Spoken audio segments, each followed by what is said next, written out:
actors come in and just show them some love. Give it up for the top 5 of the Student Quest Monologue competition. Come on in, give them some love, give them some love.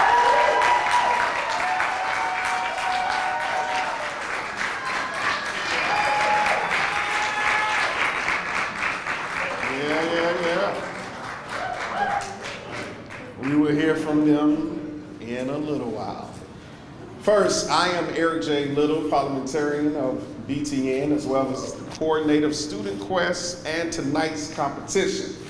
We are elated that all of you are here, whether you're here in Detroit, in the Motor City, which we've been so happy to come back, as we've been saying with the BTN board. Welcome back home, because so many of BTN board members and BTN members have connections to Detroit, whether you were born here, raised here. Let's do it right now. How many of you were born here or raised in Detroit? Show you some love, show some love, show some love. And I actually should have had my hand up. I was actually born here. I'm from Alabama, but I was born right here in Detroit. All right, if you were not born and raised here, but you got connections here, what about you? Connections. Oh man, look at everybody. Everybody got connections to Detroit, Motown. So thank you for joining us here in Detroit, and for you who are online, we have an online audience, thank you all for joining us. Listen, you are in for a great time tonight. This year's competition is a hybrid experience. The top 10 were chosen virtually, and they met online for 3 workshops to help them not only prepare for the competition, but also grow in general as actors. The top 5 were chosen by a select group of BTN members, and the top 3 winners tonight will be chosen by an impressive panel of industry professionals who you will meet in 1 second. Although this is a competition, BTN's core purpose for creating this opportunity for our students is to nurture the next generation of Black theater artists. This has always been a major part of not only BTN, but more specifically Student Quest. And we must give honor to those who helped create Student Quest. First of all, please help me celebrate and honor the late, great Marvin Sims. Give it up, give it up.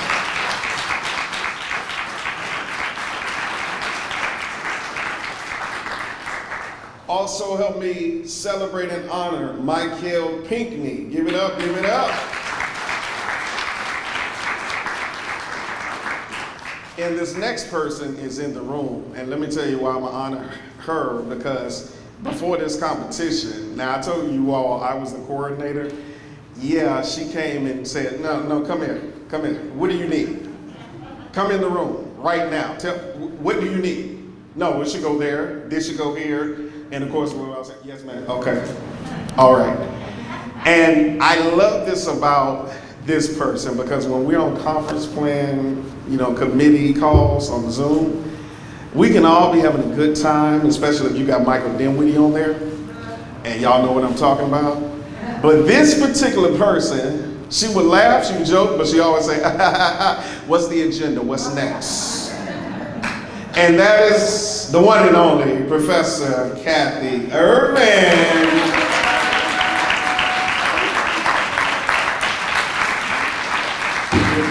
We appreciate all of you all so much. And before I move on, I also want to honor the people and tell you how this competition came into being.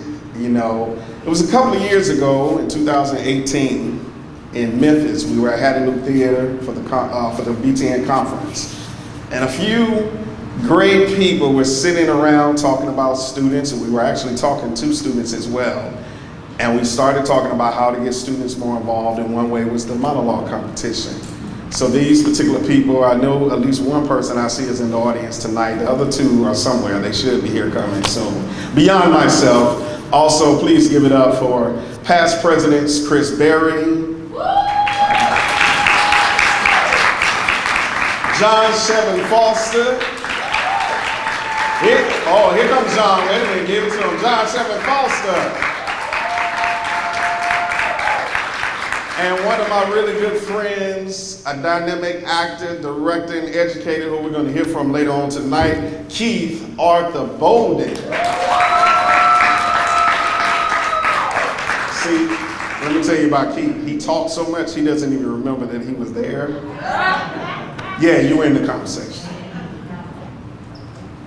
Earlier today, right here in this room, we celebrated our student scholars and designers.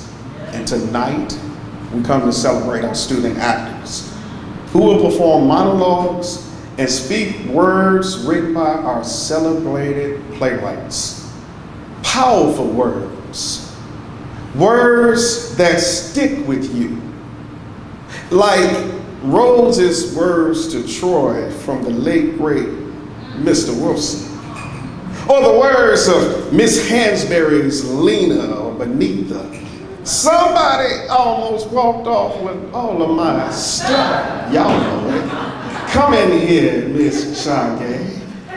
There's something about that blues and Lackawanna, much respect, Mr. Santiago Hudson, or these words will have you traveling down to the bayou with Mr. Crady's Ogun and Ochusi, or these words will have you up in Memphis with Miss Hall's Kamei and Dr. King. Tell me these powerful playwrights' words don't want to make you be in the basement in 1967 with Miss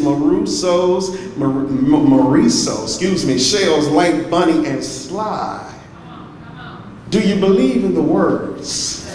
Do you enjoy these words? Well, tonight we got plenty of time, Dr. John Shevlin Foster, to hear these words. Are you ready to hear these words? Well, first, we gotta introduce our judges for tonight. First up is Mr. Ron Simons. He is the founder and CEO of Simon Says Entertainment that creates work for theater, television, and film. He has produced Broadway hits such as Ain't Too Proud, The Life and Times of the Temptations, Jitney, Porgy and Bess, and Vanya and Saya and Masha and Spike, and many other Broadway credits. He has been nominated for 6 Tony Awards and the winner of 4. He has won more Tony Awards than any other African American producer, and we are also proud that Mr. Simons is BTN's 2022 Presidential Pathfinder Award winner. Please welcome Mr. Ron Simons.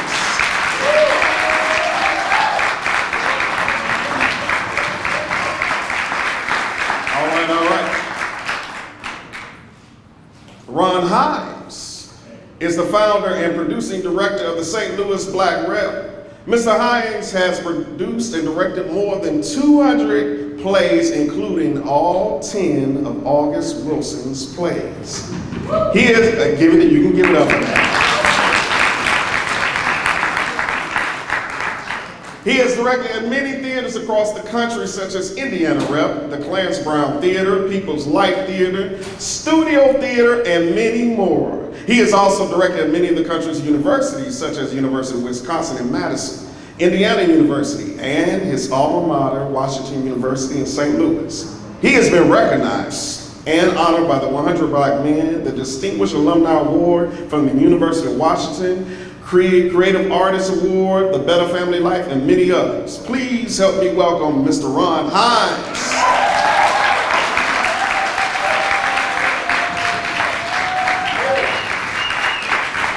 All right. And our final judge, Miss Mickey Braden, is a jazz singer and theatrical performer known for her on-stage portrayals of Bessie Smith and Billie Holiday. Braden, who is originally from Detroit, originated the Bessie Smith role and has been performing it since 2000 in The Devil's Music, The Life and Blues of Bessie Smith. Braden has been called the biggest force of nature this side of Hurricane Harvey. She has performed in the musical nationwide, including an off-Broadway run in 2001 and again in 2011, as well as acting as the musical director and writing songs. She was nominated for a Helen Hayes Awards for her performance in 2018. Please give it up for Miss Mickey Braden.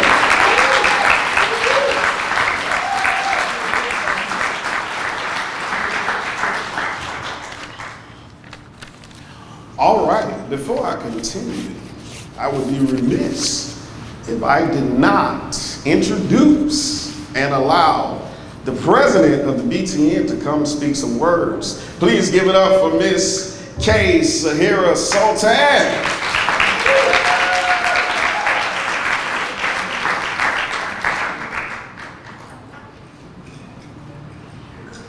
Greetings. Oh, wow. Greetings, greetings, greetings. Welcome, everybody. It's hard to follow that. What a personality, what a voice. Can we give it up for Mr. Professor Eric J. Bennett? I thank you all for coming to support the youth. What we do here at BTN is we make room for our youth to express themselves. So today we did the Judy Deering Award. Were any of you here to celebrate and honor the Judy Deering Award design students? We also have scholars that we celebrate, and now we are also celebrating the acting portion of the Black Theater Network and Black Excellence. So I just want to say a few words. I've been on the mic for 2 days. You all know that, right? I'm not running out of energy. I am pumped up. What did Obama say? Fired up and ready to go. And every time I think I'm tired, you guys bring more energy to me, more life with your spirit, with your excellence. So thank you all for being here, and thank you for supporting our youth and the Black Theater Network. Enjoy the show.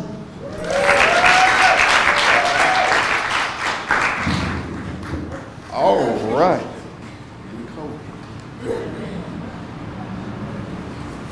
All right. Are you all ready? Yeah. Judges, we all done? All right.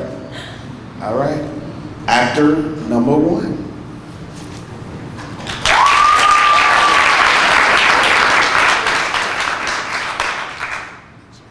Hello. I'm sorry. That's right. For you. That was me. My apologies. Hello. My name is Trinity Ross, and this is Naya from Pipeline by Dominique Morrisseau.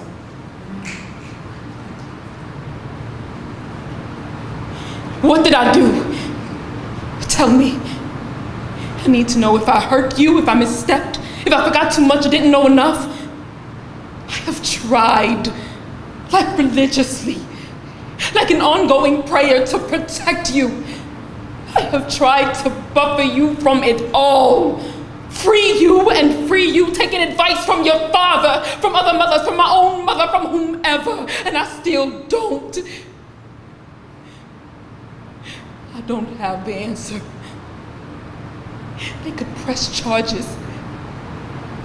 They could take you from me and I wouldn't be able to stop them. I will take a bullet for you. I will suffocate the sun for you. I will steal the sky for you. I will blind Moses for you. I will strip the wind and the rain and the forest for you. Before I let you die or rot or lose your freedom, I would surrender my own. You know that? I would die if you could be born again without this oppressive rage. I don't know what to do. I need you to tell me. Tell me how to save you. Tell me how to give you a new life. Tell me what will take this failure away, because I have listened to everyone else. I'm ready to listen to you.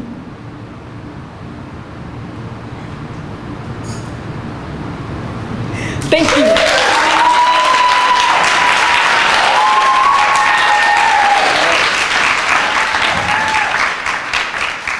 Up after number 1. Great thing is I don't have to judge tonight. I'm rooting for everyone black.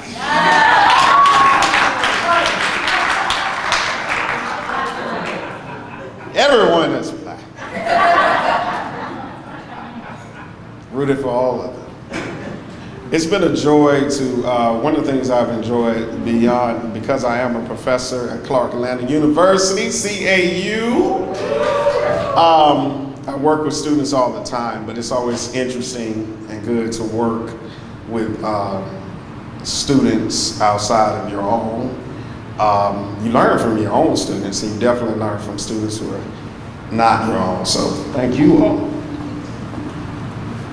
All right, actor number 2. Oh,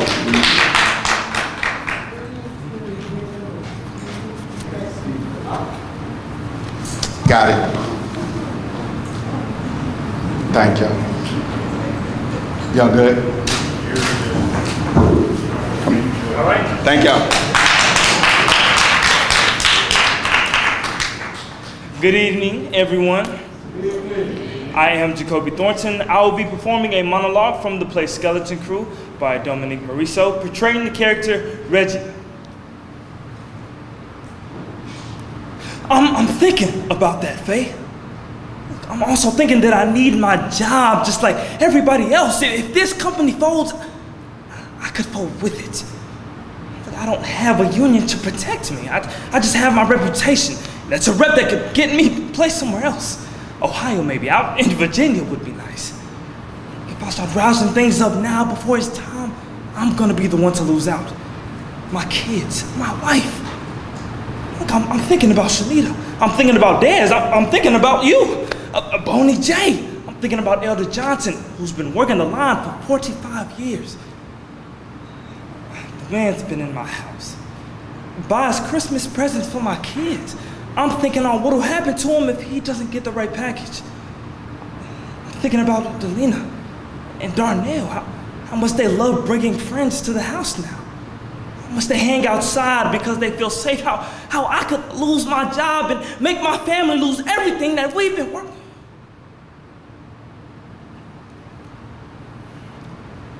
I'm walking the line, Faye.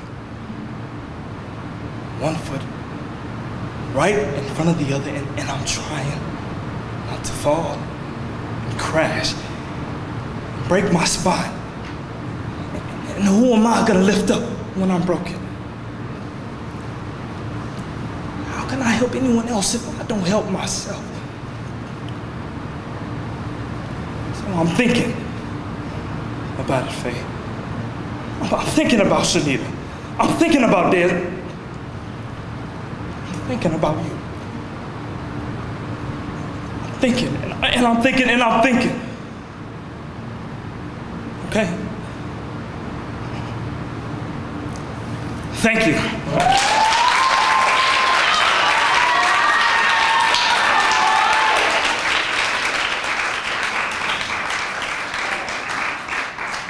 Actor number 2. Holding it down for the young men tonight. All right. That's 2 from Dominique. Y'all got favorite Dominique plays?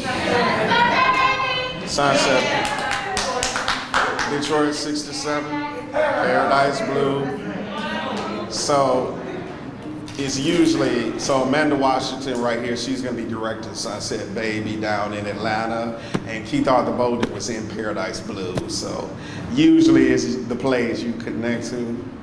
That's right. Good, good, good. All right, actor number 3.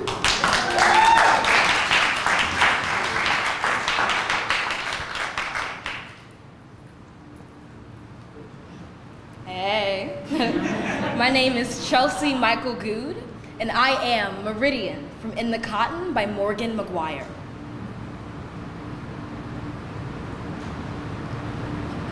I don't care if you don't agree with me, but this stuff isn't about agreement, Mark. When Mike Brown happened, you were constantly trying to explain to me how white people didn't get it. I get how white people didn't get it. I needed my boyfriend to sit with me in how fucking painful it is when white people don't get it. I needed my boyfriend to love me enough to not be right, which is funny because you weren't right. Like, even if you thought I was just hammering home angry, black, female bullshit, why couldn't you sit there in love and hear me?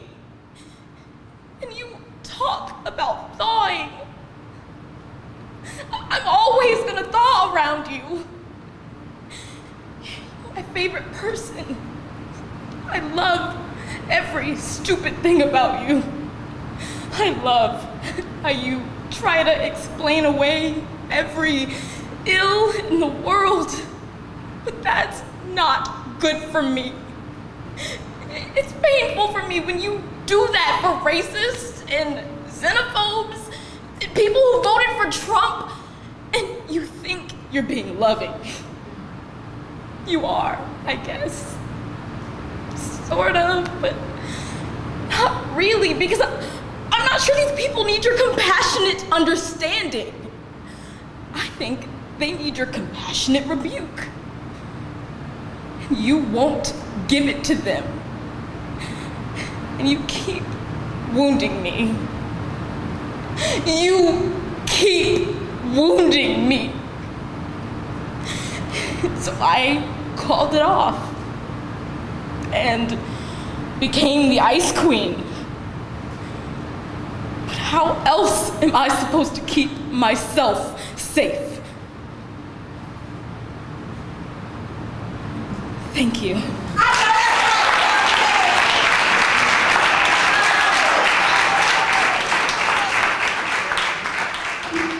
right, actor number 3. Give it up, give it up. Talented people here tonight. What's been your favorite part of the conference so far? Anybody? Tonight, this. Look at y'all. The elders. What about the elders? Salute to the ancestors. That was. Oh, a dream said being in the room with the elders. Give it up for that. Now, remember I told you about Michael Dinwiddie? When we said the elders, he's sitting over there pointing to himself. A true elders don't point to themselves. Michael, they just know that they're an elder. Only Dinwiddie. Give it up for actor number 4.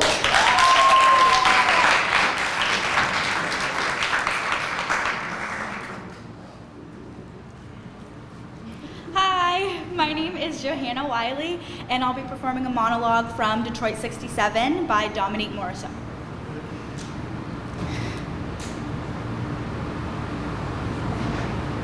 I'm the one with the blind spot. You can run out of here right now. Leave town with these cops chasing you. They could bruise you and harass you and even try to kill you. That may make you the same. But if you survive it, you can leave.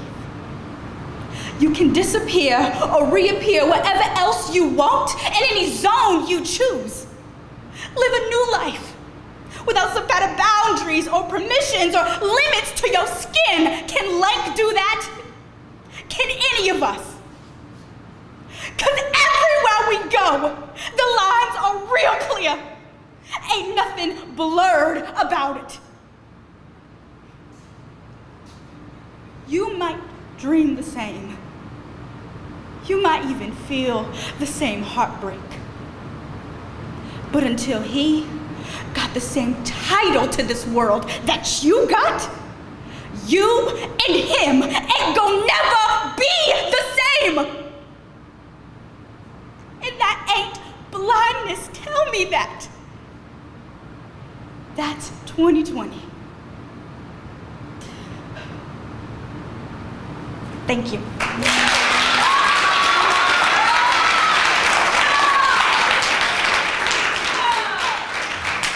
Actor number 4. Give it up, give it up. Yeah. All right. We down to our final one. We give the judges a few seconds.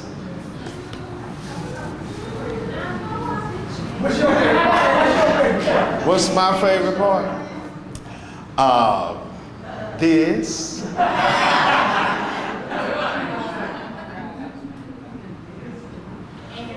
And I'm gonna say a drink. The elders. Mike. Yes. Okay, you know what? I got one more time to call me old. Okay.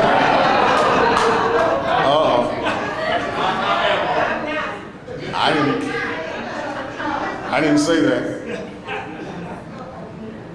No, older. I felt older.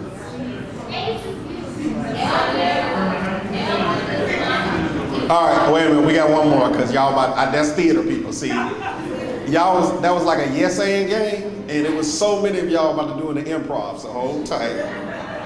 We got our final contestant, actor number 5.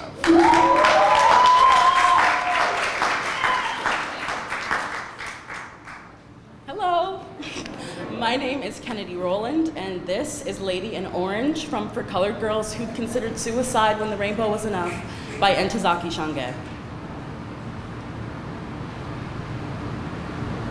Ever since I realized there was someone called a colored girl, an evil woman, a bitch, or a nag, I have been trying not to be that and leave bitterness in someone else's cup. And I brought you what joy I found, and I found joy. Honest fingers around my face. Then there's that woman who left you, who you hurt 3 or 4 times and just went back. After you put my heart in the bottom of your shoe, you just went back to where you hurt, and I had nothing. So I went where somebody had something for me, but he was not you, and I was on the way back from her house in the bottom of your shoe. So this is not a love poem. This is a requiem for myself. Because I have died in a real way. And not with the aqua coffins or the doo-wop Cadillacs like I used to joke about, no. But a real, dead loving is here for you now because I don't know anymore how to avoid my own face from being wet with tears because I had convinced myself that colored girls had no right to sorrow. And I lived and I loved that way, allegedly for you, but I know now that I did it for myself. I couldn't stand it. I could not stand being sorry and colored at the same time. It is so redundant in the modern world. Thank you. All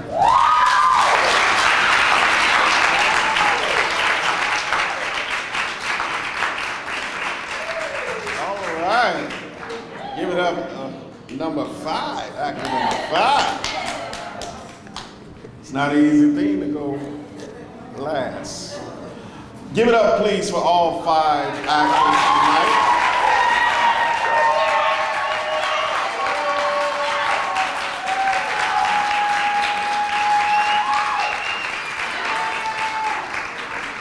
So while we allow our judges to retire to the judging room, Ms. Washington, they are going to retire, and we're going to find out the winners tonight.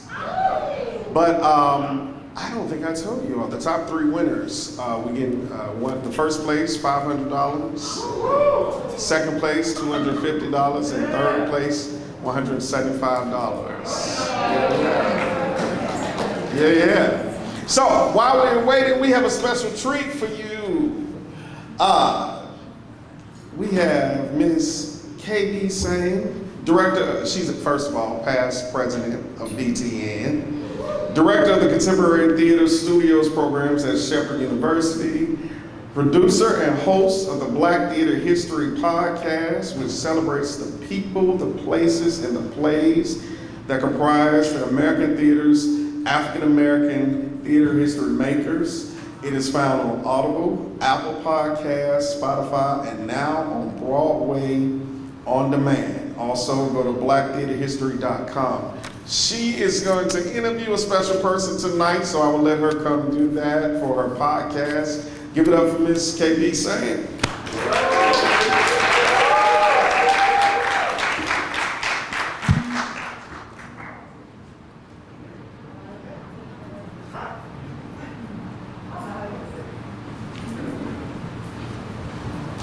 Also, while you are coming, I do want to announce that we have another one of our top 10 student monologue competition people in the building. You also, if you went to Hastings Street last night, you saw him in the play, Mr. Nick Easton, and he was one of our top 10 and did a great job last night.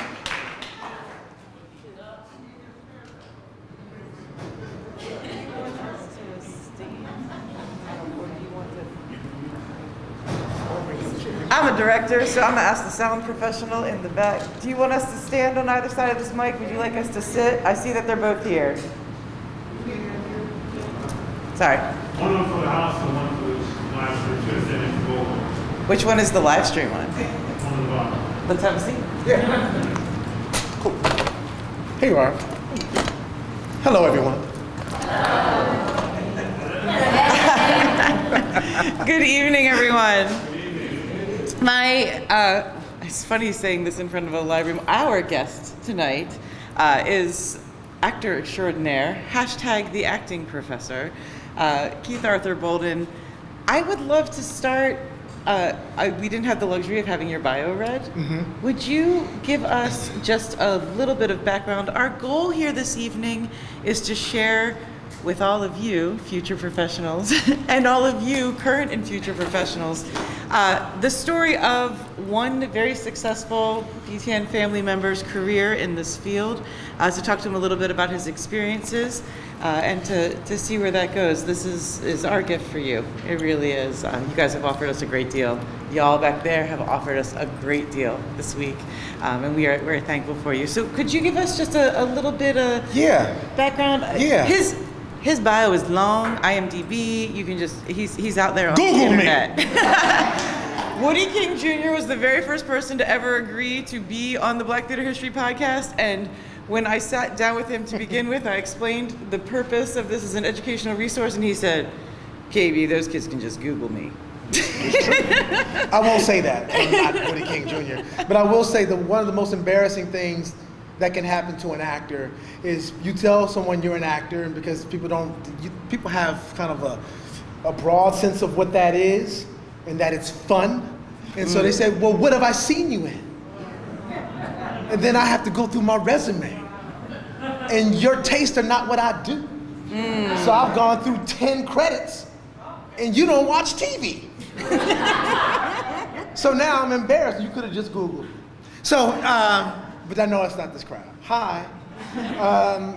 Could you talk to us about the early part of your career? What that Early. journey was? What your early inspirations I'm not an elder were? yet. I'm still young.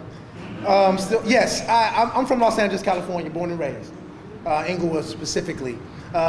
Grew up there, not exposed to the arts at all. And I've said this on a few interviews, I inherently knew that I wanted to be an entertainer. When I was growing up, there was an impressionist named Rich Little. He used to do Ronald Reagan, John Wayne, all these things. And I used to do Rich Little. I used to do John Wayne. But you know, a Negro's not gonna get hired to do John Wayne. But there were no black impressionists, right? Because there weren't enough of us to impersonate. You didn't see enough representation out there. So that went away. I started drawing. I drew stuff for my mother and father. Nobody responded to it. I used to take pots and pans to drum. Nobody, put that stuff away. We don't want that in the house. I wanted to take tap dance classes, blah, blah, blah. I never saw a play, but I wrote a play when I was 8 years old. I wrote a play about the birth of Christ. We were really big in church, non-denominational. I'm still a believer, but not practicing, but I'm a believer, right? So I wrote this play. I cast my cousins. We made costumes, had towels on the head, the belts around the head to be shepherds.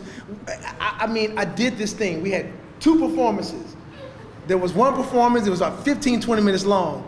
All the black family members in they were late. So they wanted us to do it again, so we had a command performance.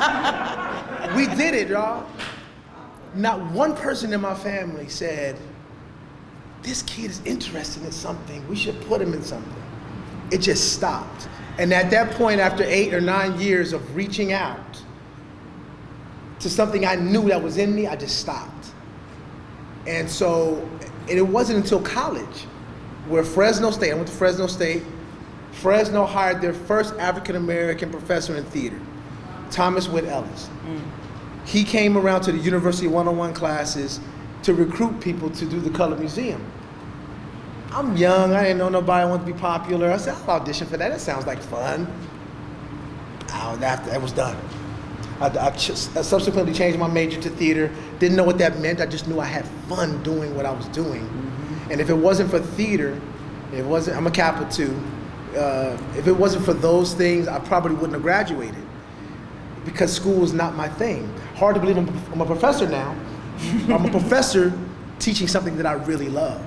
And it wasn't until I graduated from grad school in Illinois in 2001, I did children's theater at Ron Hines. Ron Hines was one of the first jobs I had at St. Louis Black Rep right after grad school. And my wife and I, we were girlfriend, boyfriend at the time, we toured together. And so it wasn't until I moved to New York in 2004, 3 years later, that I really figured out what it meant to be a professional actor. New York taught me a grind that I had never had before. When I first got to New York, I mapped out the subway. I mapped out all the agencies I wanted to go to. And I hand walked my headshot and resume to everybody because I never knew who I might run into. I didn't run into anybody. But I did learn the city. I didn't have to figure things out. I learned the subway system in 2 days. I had been coming to New York, but I never ingratiated myself with the system. And so I just got to New York, and you go to New York to not live in New York. As an actor, you move to New York to audition regional theaters. So I was out of town for 6 months out of the year. And TV and film eluded me for a long time until I moved to Atlanta. So that's my early career. Well, I'm wondering about that transition and that time from the stage to the screen and back and forth and back and forth and back and forth in your career. What is it for you to balance all those things simultaneously? I don't sleep a lot. But I'm happy not sleeping because I'm doing what I want to do. I operate on very little sleep. And so people who want to be in my station or where I am, I say, well, just be prepared to not sleep and enjoy life. You have to wake up in the morning, glass half full, and say I'm above ground, and get busy with living. Because if you're not, there are other people out there who are working to take that spot. So for me, I might not be the most talented nor the best looking in the room, but nobody is going to outwork me or outpassion me. Nobody. You can see my energy around this conference. Nobody's gonna outknow people than me. It's not something I brag about. I'm not bragging about, it's just who I am. My mother was this. So I'm honoring my mother every day because she's not alive to see. She's not alive to see all the blessings that I have. She didn't see my youngest son. She didn't see him. She was gone before he came. She died 3 months before he was born. So I honor my mother every day by getting up and getting to the business of living. So the transition for me is funny. So KB's directing. I'm in a reading tonight if you want to come see. So I'm in Dr. Foster's reading, KB's directing. KB, I've been doing TV for a while, I haven't been on stage for a minute. So I said, I'm doing my TV voice. I'm sorry, I'm not mic'd. I have to speak up a bit. But I try to, for me, theater is the great legitimizer, right? Nothing against TV film actors, I do it. It's great, it can pay well. It cannot pay well. You can be treated not well, you can be treated supremely great. I just shot Sacrifice with Kenny Leon directing an episode in New Orleans. It was the best treatment I got on a set, and I truly believe that's because Kenny comes from theater. I truly believe that. I believe he advocated for me in that way. But as I go back and forth through theater, film, TV, acting, and directing, I don't know how I juggle it, KB. I'm curious because I only direct for the theater, right? So that's only my experience. And I want and Keith is both an actor and a director. Yeah, I'm getting ready to direct Color Museum. Right? So, quick, Color Museum. Yeah. So Color Museum was the first play I did in school. It's the last play I did in school. When I first did Color Museum, I was a freshman. They had this guy, it's beautiful. and let me tell you, I came from a house of, there wasn't a lot of tolerance for a lot of things in my home. Christian people, I'll say that. And so when I got to college, I went to Fresno State so that I could learn how to deal with white folks. And I got to campus and saw that it was a microcosm of what the world really is. So I had never really been truly intimate in conversation with anybody who was a homosexual. So Miss Raj was played by this guy named Jonathan. He dropped out of the play. Beautiful, 6'6" brother. I mean, he was a football player, but the most graceful dancer. I mean, the most graceful dancer. And it was, it was a contradiction to me. I didn't understand how this big, brawling man could be so beautiful and graceful. He had to drop out of the play for personal reasons, but I was approached about playing Miss Raj. There's no way in the world I could do that. There's no way in the world I could have my dad come up and see me do that show. I didn't have the capacity in me to inhabit that character or embody that character. Fast forward to my last year in grad school. That's the only role I wanted to play. Because theater taught me how to be not tolerate, but to be accepting. And that my story is not the only story to tell. And theater gave me my humanity and helped me see the humanity in other people. And I am forever grateful to this community and George C. Wolfe, because I'm able to actually gauge what I was and who I am now. So, yeah. That's right. Did I answer your question? And I think I want to circle back though, because I'm curious, the field, and I say that in air quotes with a capital F, meaning the full breadth of acting and directing across industries. What is the reality of taking a 3-week, 4-week, 6-week, directing a play, directing a musical, being in a play, being in a musical, whatever those things are, with, hey, can you come do this shoot for 4 days? Good question. It's starting to turn out that whenever I book, well, if you want to book a job, book a vacation, right? You will inherently book a job. That's what happened with Sacrifice. I was taking my boys to Dollywood, and I got a call, hey, you got to be in New Orleans tomorrow. Sorry, 9 and 5-year-old, I have to ruin your dreams, because daddy got to pay for this. But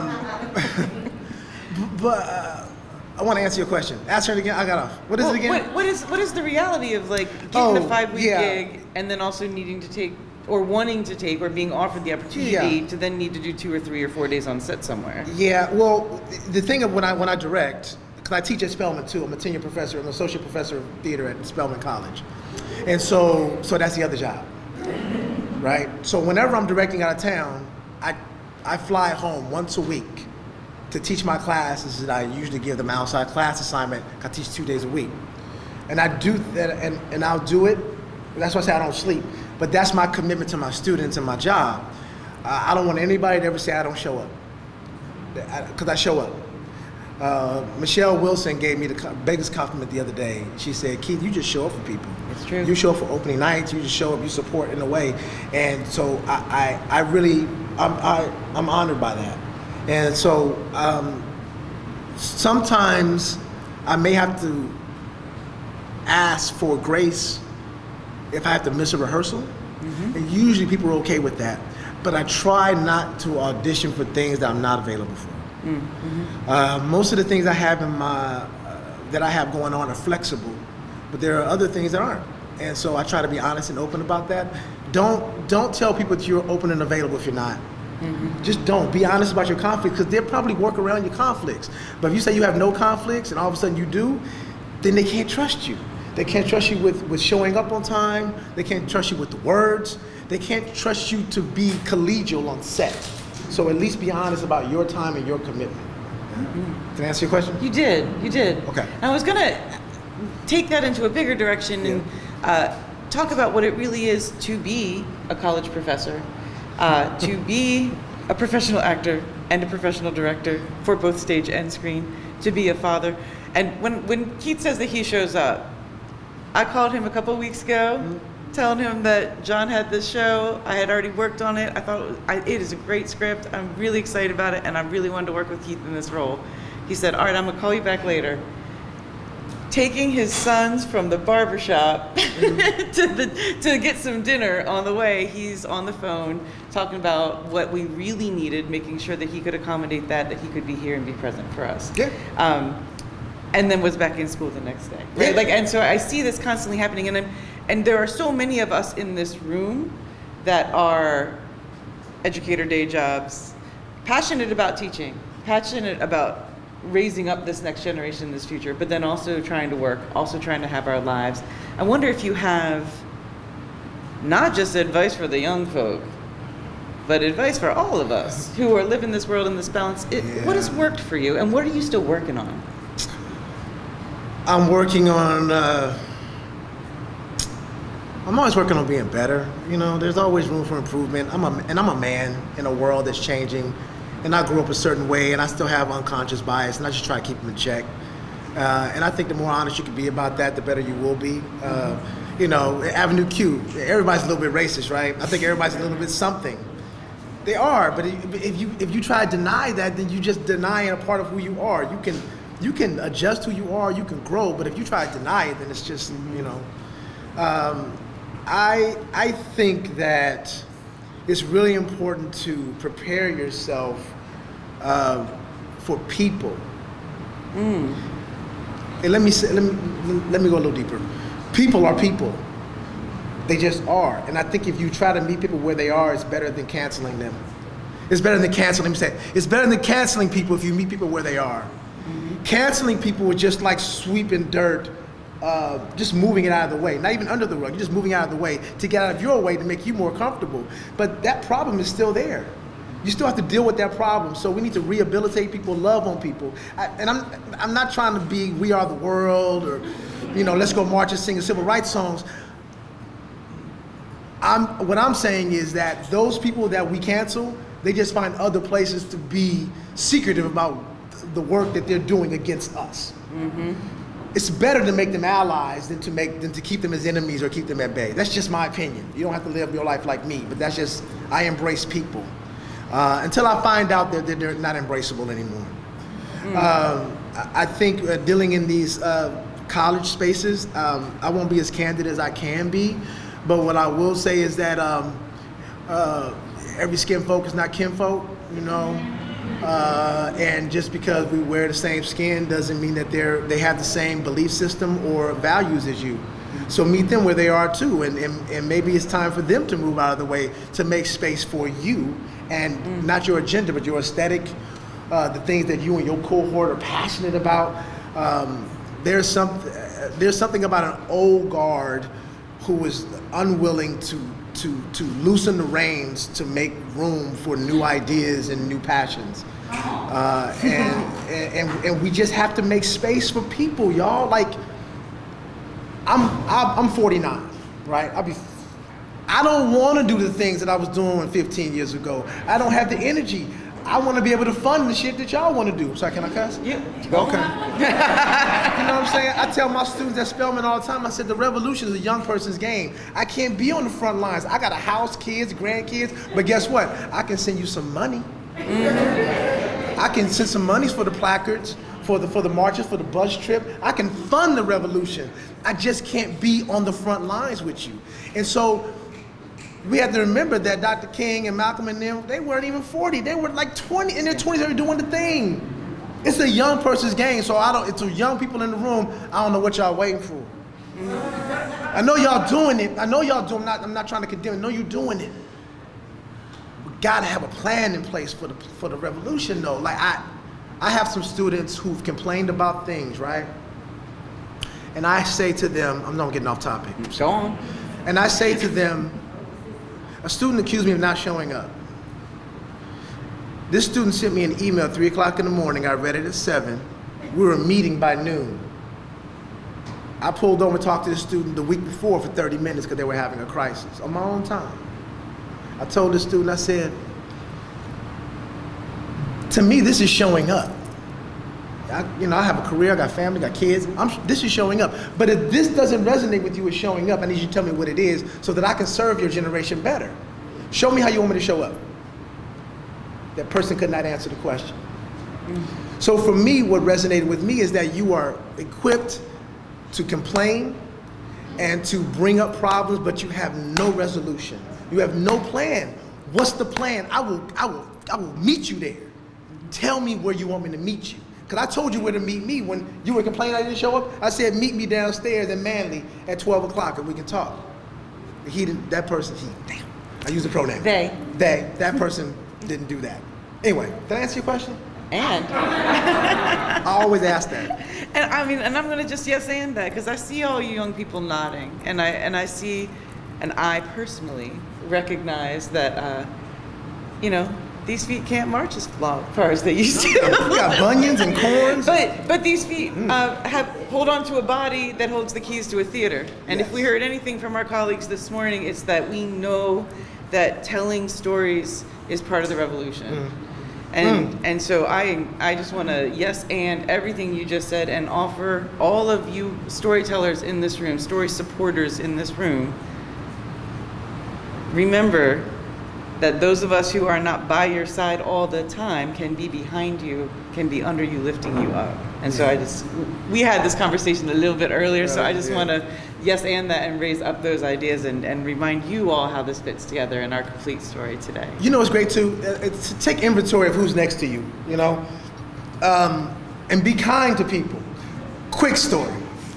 So I was on a plane coming from my wife and I went to New York this past week. We'd never done something before. We went to New York just to see plays. We'd never done it before. We lived in New York and never saw plays. Saw 5 plays. Well, saw one play twice. Saw Fat Ham twice. I know, right? Oh, God, that play. So on the plane to New York, there was this woman, this elderly woman, getting on the plane with her daughter, middle-aged daughter, had on masks, couldn't tell who they were. But I saw her and I was like, oh, she's struggling a bit, and they put her bag in a special place, and when we got off the plane, the lady forgot the bag and the flight attendant was running to catch up with her. It was a Louis Vuitton bag. I just remembered this. So I'll go to New Orleans, I'll shoot Sacrifice. On the plane from New Orleans to Atlanta was this same couple. And I said, oh, I remember you all. Cool, would you like my seat? Just sit next to your mother? And she said, oh, thank you so much.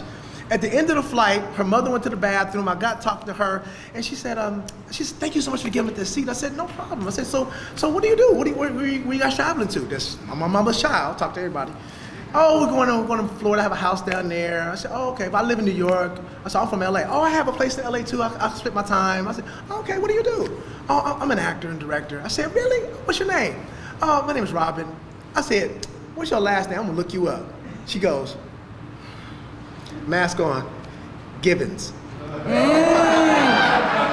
It's a pleasure to meet you, young lady. I'm so glad I wasn't an asshole. I say that to say, you never know who's sitting next to you. One of Dominique's good friends, Nayale Ali, came here today with her. She had the pink dress. Y'all couldn't miss her. Pink dress, chocolate sister. Shoes, right? Fierce, right? She was on P-Valley, right? So I was on her Facebook last night just looking, because we friends from New York back in the day. And it was like a potpourri of who's who on TV right now. Nico was in the pictures, Dom was in the pictures, Katori Hall was in the picture, Benton Green was in the pictures, and these were all people that were struggling in New York when we all lived there back in 04 to 07 until I moved down to New York. And now they're TV regulars, showrunners. Dom and Katori were actors when I lived in New York, right? So you never know where people gonna end up, right? He could be a network executive, she could be a network executive. Don't be mean to them if they won now. I think that'll segue into, I'll just ask 2 more questions. In this world where we never know who else is in the room, and we never know, sometimes we don't even know with whom we have the gig, right? Like if an artistic director is casting the show for you, and you just walk in because you've agreed to it or whatever, you never know who's there. I'm curious with whom you have found yourself in the room that has surprised you and from whom you have learned a lesson that you carry with you? Surprise me. Wow. Or someone from whom you were surprised to learn such a valuable lesson? I like kind people. So when I work with celebrities or meet celebrities and they're kind, it goes against everything you've heard about them. So Paula Patton, who was much prettier in person, if you can believe that, was so lovely, which made her more beautiful when I worked on Sacrifice recently. Patrick Wilson from The Conjuring, lovely man, Carnegie Mellon trained, just like Shantae. Lovely man, a theater guy, he's a singer. Music Man is one of his favorite shows. I mean, I'm just amazed at people who have reached a status and who are still humble. And it gives me hope because, but I really think that's theater people though. You know what I'm saying? I think theater people, we teach people how to treat people. Dom said it today. We are a reflection of who society looks at us, looks at our art, and they decide how they should move throughout the day or throughout the world. It's really, really, representation is really strong, and not just representation of who we are as individual culturally, but who we are as humans. It really, theater goers, theater makers really teach people how to treat people. I really believe that. Did I answer your question? I went off on a tangent. Okay. Yep, you did. Thank you. You sure? You said you had one more. You said two. I know, I got one more. Oh. I see that our judges are back, so I'm gonna wrap I give you it a up. shout out, Ron. One of the first jobs I had right there, that man right there. Can I tell a story? Yes. Okay, so my wife, my now wife and I. Could you tell everyone who your Okay, wife so is? my wife, her name is Tinashe Kajese Bolden. If you've been reading today, Susan K. Booth just stepped down as the Alliance Artistic Director. She's going to the Goodman Theater. And my wife is going to be co-artistic director with Chris Moses at the Alliance.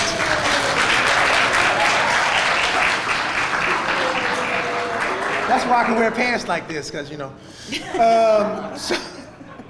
So I was in Chicago. My wife and I, we did a tour. Our first job out of school, we weren't even together. They didn't know we were dating. I auditioned. She booked the job. I said, "Oh, you booked the job? Where you working at?" Time Step Players out of Chicago. I said, "Oh, okay." Me being me, I reached out to Time Step Players. I said, "Y'all still hiring?" "Oh yeah, audition." I auditioned. The guy dropped out of the show she was in. I got in it. It was her and I in a car for 2.5 months. We put 30,000 miles on a car in 2.5 months. It's the foundation of our relationship. What was the show? The show was called A Reading Odyssey. It was based on Homer's Odyssey. So she played a bunch of characters. Her go-to character is this little white Jewish woman. I don't know why. But we did that. And she had a D-Day. Okay, in August, we are done. You know, this tour, I'm going to New York, I'm gonna be a star. She got a job at St. Louis Black Rep in their touring company, professional touring company. And she said, "I think I'm gonna go there for a year and do that." I said, "Oh, for real? Okay. St. Louis Black Rep? Okay." I sent my resume to the St. Louis Black Rep because I was in love, right? But I had a job. D-Day came for us to break up. I got an apartment in Chicago. I moved in. I didn't even stay there that night. Stayed with her and her dad in Evanston, and then I went to Child's Play for my first day of work. Child's Play company in Chicago. Had a great day. We're standing outside, standing in line to sign our contracts. I'm third in line. I get a call on my Nextel phone from Yvette Puckett at the St. Louis Black Rep, offering me a job without even having seen an audition, based on my recommendation from Kathy Perkins, who was one of my professors at Illinois, and my resume. It's pretty cool. And so I went into the room, and there was a social artistic director, the black guy, this white woman, and another person. I said, "Hey, I've had a wonderful day here today." Well, I told Yvette, I said, "Hey, can I have a few minutes to call you back? I have to think about it." So I go in, say, "Hey, I've had a lovely day here today. It's been great." I said, "But I'm in love with this girl, And she got a job in St. Louis. They just called me and offered me the job. I can't remember this brother's name. I gotta look it up. He took my contract. He said, "Go get her." And you did. Much to her chagrin, I did. I said, "Hey, I'm coming to St. Louis." "You doing what?" We broke up, but it turned out to be a great thing. Ron was our landlord. We lived at 4957 Albert Court. Y'all know it. Y'all know it. Is he a better landlord now?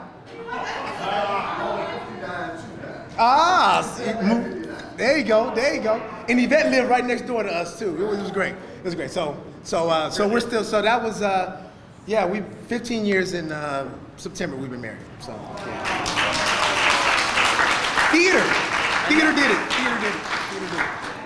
Well, first of all, thank you. Thank you. Thank you so much for sharing your time and your energy and your talent. And you're going to continue to share his talent throughout the evening. Please come see him perform and flip in this evening.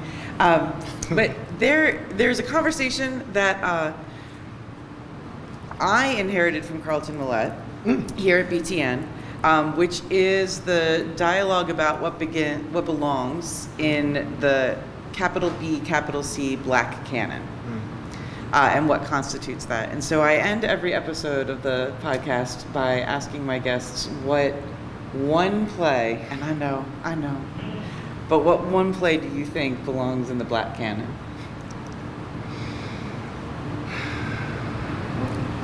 There's always this pause. Shout out to I have my answer, but it's such a go-to answer that I'm contemplating it, but I know what this play means to me.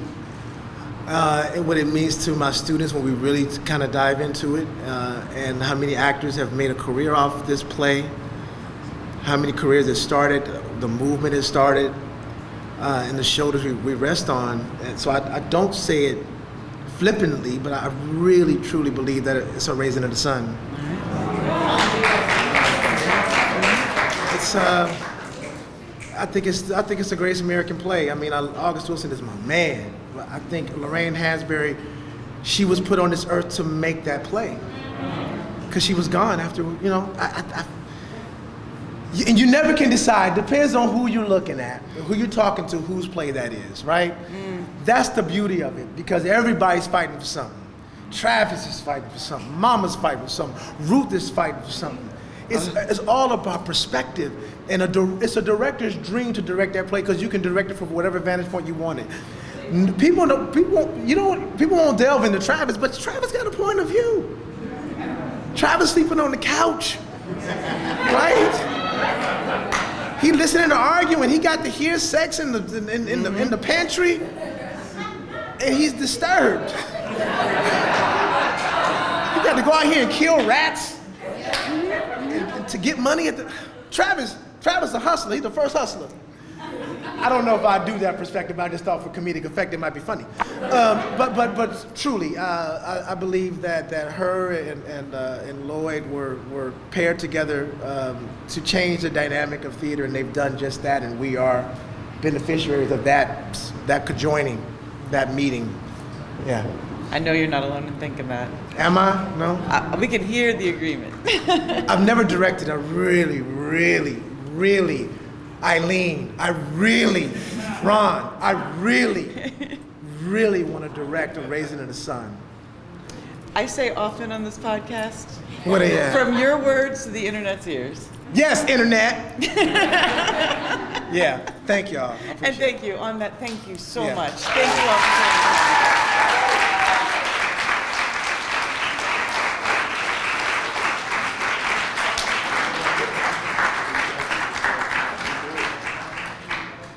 All right. Give it up once again for KB and Pete. All right, we got some winners, y'all. Y'all ready to hear? Well, if the top 5 can join me on stage, please. Y'all can join me. Come on.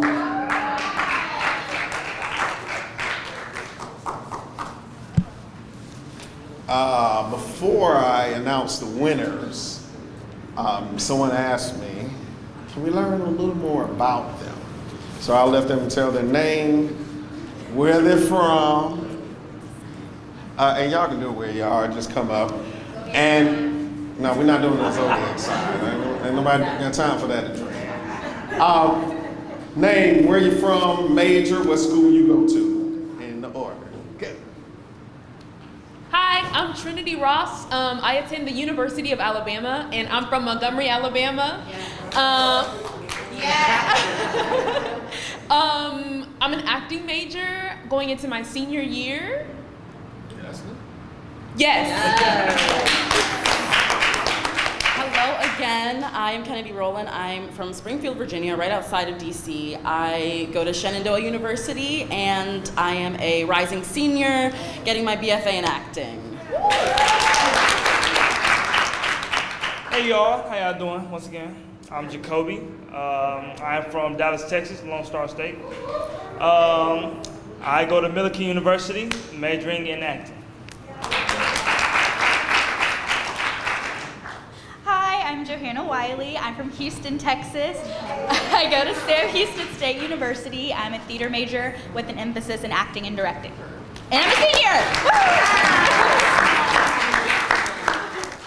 Hi everyone, I'm Chelsea Good and I go to Shenandoah University as well. I'm also majoring in acting and I'm a rising junior and I'm from Richmond, Virginia.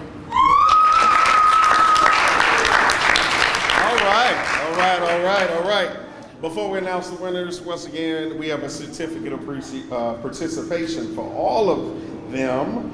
It says this certificate is proudly presented to first Trinity Ross for participation in the Student Quest Monologue competition on July 25th, 2022 in Detroit, Michigan during the Black Theater Network's 36th annual conference, signed by Eric J. Little, Student Quest Coordinator, K. Sahir Sultan, President of the Black Theater Network. Thank you so much. Jacoby Thornton, come on out. They all say the same thing, I'm not reading. Chelsea Michael Gould. Johanna Wiley. And Kennedy Rowland. All right, I'm gonna get right to it. I will not hold this in suspense any longer. So, in third place, and the winner of $175,000.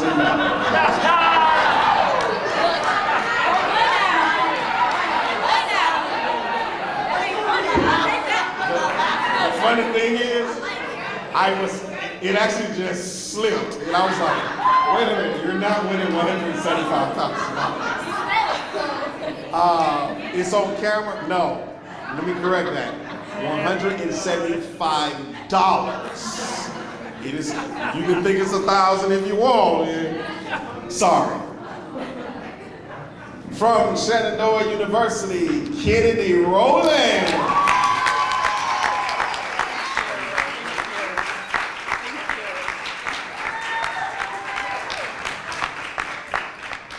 In second place, from Sam Houston State University, Johanna Wiley.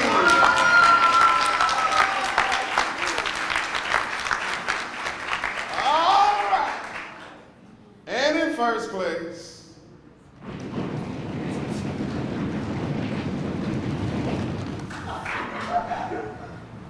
also from Shenandoah University, Chelsea Michael Gould.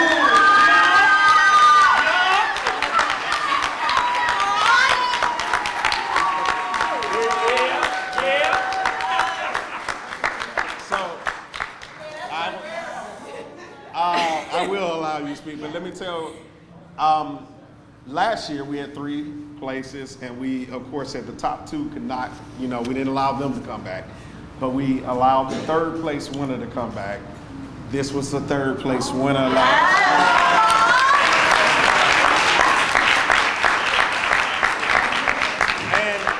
year.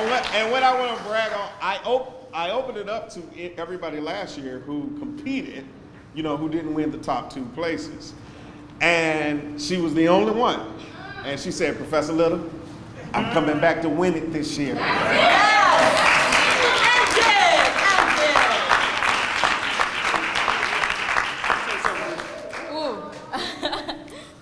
wish I had the words. Like, yeah, definitely like what he said and what, oh my God.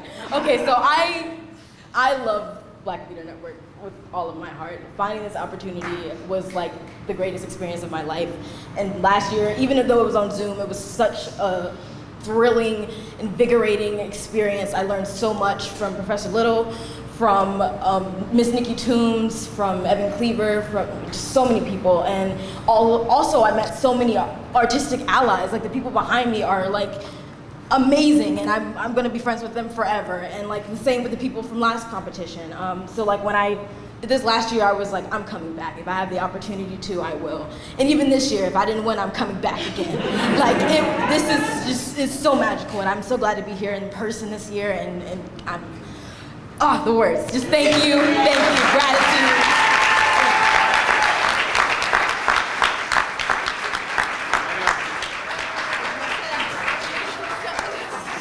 All right. Thank you. What do you need, a picture? Huh? Oh, sorry. They want a picture for, come on out. All of you. Wait a minute, all 5 of the top. Well, how about this? Can we do this? How about I do the remarks and get us up out here, and then y'all do that? So have a seat. Because I know some people want to take a break and some people got readings, so let me do some remarks and announcements. Then you can please come and take pictures. First of all, from my heart, as the coordinator, thank you all so much for attending. For those online, thank you for supporting. For those of you here tonight, thank you for supporting. Thank you to BTN, my fellow BTN board members, all the executive board, the conference planning committee. If I start naming names, I'm getting in trouble, but of course, the president Zahira, and I see Marcia, and Michael Dinwiddie, and Kathy, and Gary, and everybody. Thank you to the judges. Please give it up again for Ron Hines, Ron Simons, and Nikki Brazen.